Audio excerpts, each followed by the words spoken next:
Sergio Perez pourra finalement être prolongé du côté de chez Red Bull jusqu'en 2025. C'est un petit retournement de situation qu'on a pu avoir du côté de l'écurie autrichienne, puisque selon plusieurs médias, notamment pas seulement mexicains, d'ailleurs il y a aussi MST Formula One, alors appeler son nom MST c'est quand même bizarre, mais annonce que des négociations de prolongation de contrat devraient avoir lieu courant décembre, et le contrat actuel du Mexicain s'était terminé en 2020-2024. Il pourrait donc être prolongé jusqu'à la fin de 2025, incluant donc certaines clauses. Bon, je pense que les clauses, c'est bon, si tu fais une fois deuxième, si tu fais une fois troisième, t'es viré. Bon, ça doit être ça la clause. Mais en tout cas, c'était quand même une information étonnante, surtout qu'on a vu un pilote qui était fortement critiqué par son organisation, on sait même de son organisation, pour être du côté de, pour rester du côté de chez Red Bull même. Assez étonnant. C'est lunaire. Non mais je pense qu'il a raison, c'est lunaire. En vrai, Non, mais le mec se fait insulter de tous les côtés chez lui. Ah par contre, tu peux rester chez nous jusqu'en 2025. Hein. Non mais voilà. Je sais pas, ils doivent pas prendre que du Red Bull. Hein.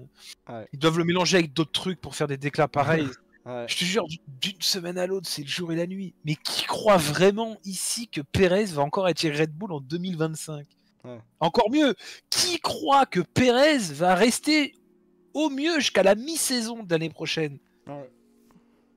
On en est là, c'est lunaire. Alors ils peuvent déclarer ce qu'ils veulent, faire ce genre de déclaration. Tu peux même signer un contrat en vidéo, il n'y a pas de problème. Je rappelle quand même qu'il y a un champion du monde allemand qui a signé une prolongation de contrat en vidéo avec Toto Wolff et qui après s'est barré tranquille. Hein.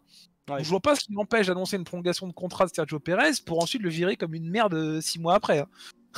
Ah non mais il est deuxième du championnat, c'était le deal. Bah non. Alors le deal c'était, tu restes jusqu'en 2024, fin 2024, pour ensuite c'est terminé, tu te barres.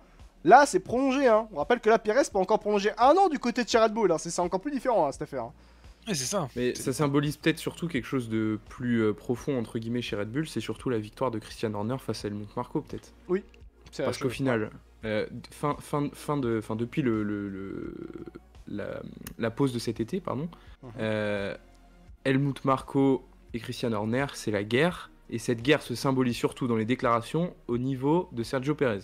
Ouais. Parce qu'il y a Helmut Marko qui clairement envoie balle sur balle à Sergio Perez, pendant que Christian Horner joue le bon papa et lui dit « T'inquiète fiston, ça va aller ouais. ». Et au final, si y a une prolongation, bah, est-ce que ça voudrait juste pas dire que la voix d'Helmut Marko ne compte plus et que Helmut Marko va pour le coup partir de chez Red Bull, ou du moins ne plus du tout être écouté dans ses choix en tout cas.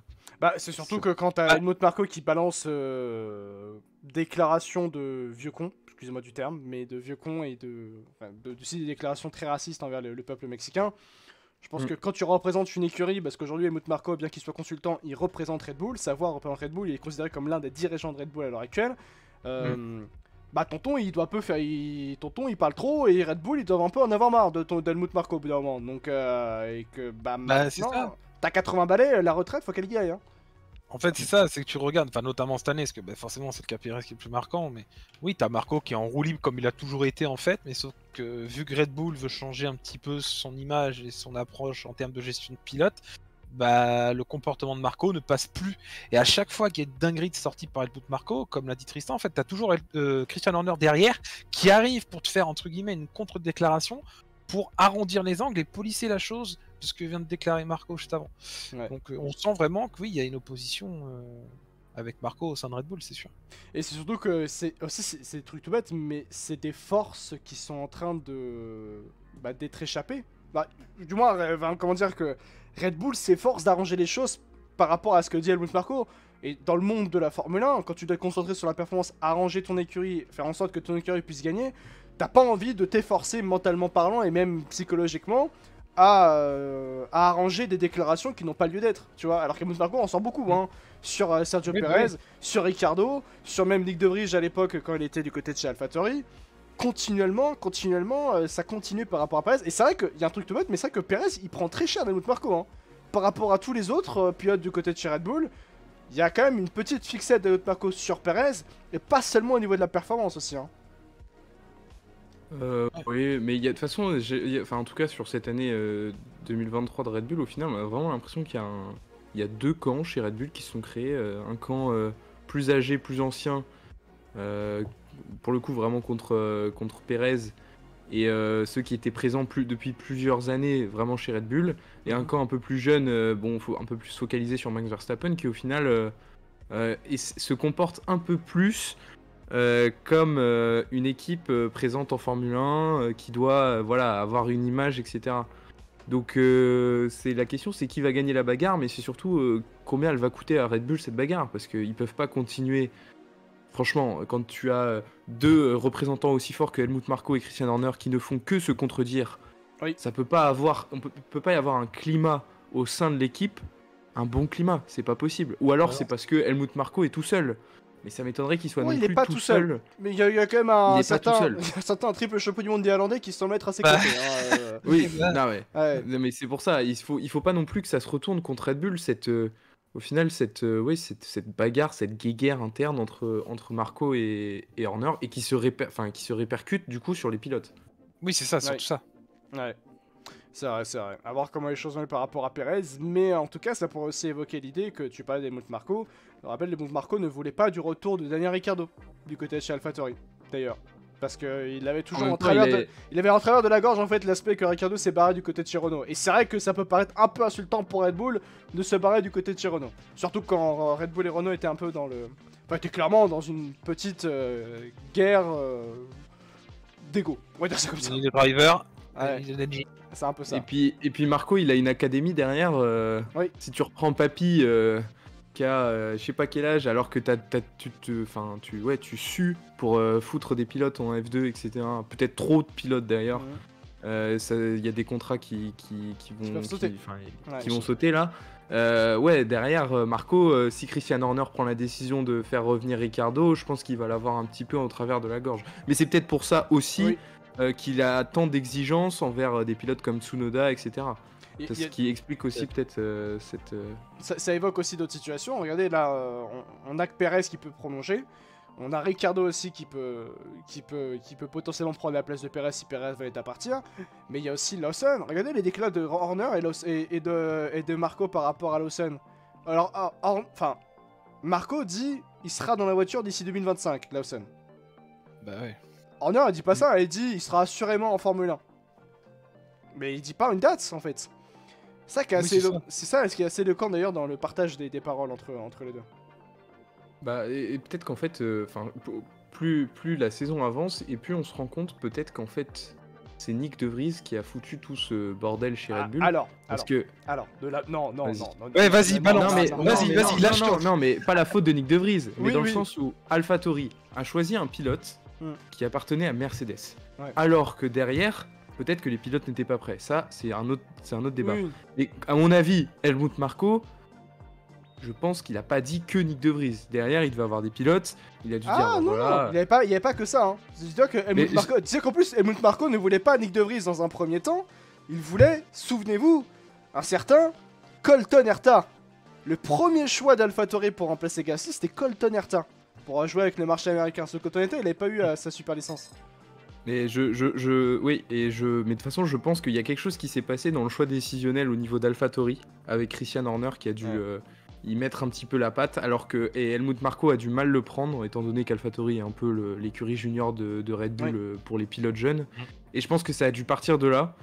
Et donc forcément derrière la saison, il a dû pas très bien le vivre, Helmut Marko. Et qu'en plus, Nick De Vries, et c'est pour ça qu'il était aussi violent entre guillemets avec Nick De Vries, parce qu'il en a pris Nick De Vries. Ouais, il était pas voulu par Red Bull en globalité. Souvenez-vous qu'aussi du côté de chez AlphaTauri, donc Franz Tost, il voulait prendre Mick Schumacher, ce que Red Bull a refusé.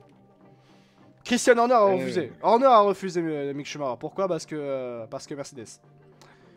C'est dire. Mais ils ont pris De Vries, alors que Mercedes. C'est ça qui est... Oui, non. Oui, bizarre.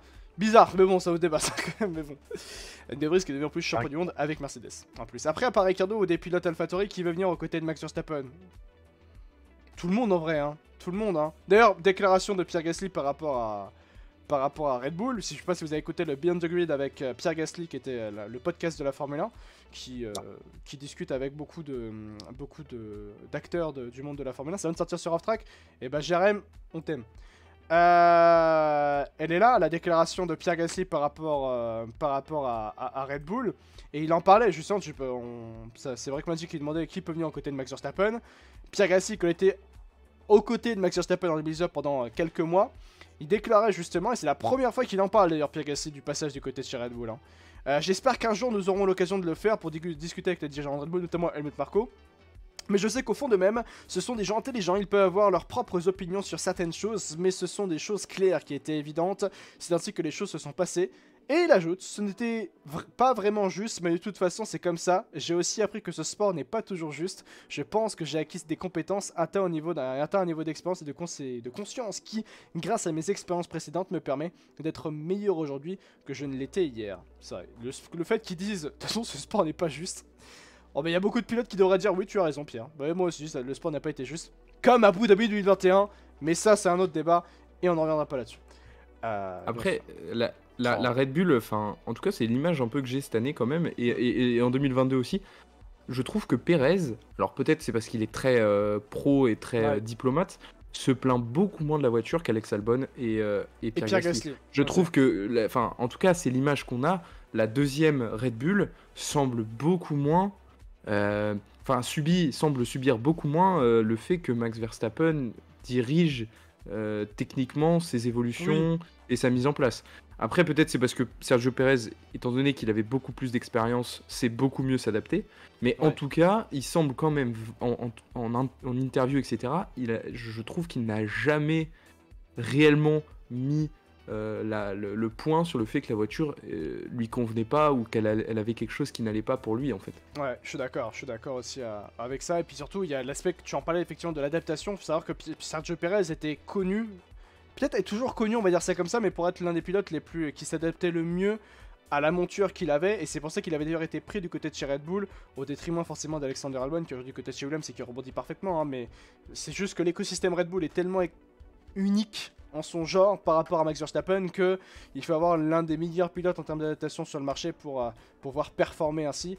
Ça a été bien en 2021 pour Sergio Pérez, 2022 ça a été plutôt intéressant, mais là 2023 c'est trop compliqué, surtout parce que Sergio Pérez s'est monté la tête de lui-même et ça joue beaucoup, et puis aussi qu'il y a une pression psychologique qui est installée du côté de Red Bull autour de Sergio Pérez qui pose énormément de problèmes bien sûr à Sergio Pérez.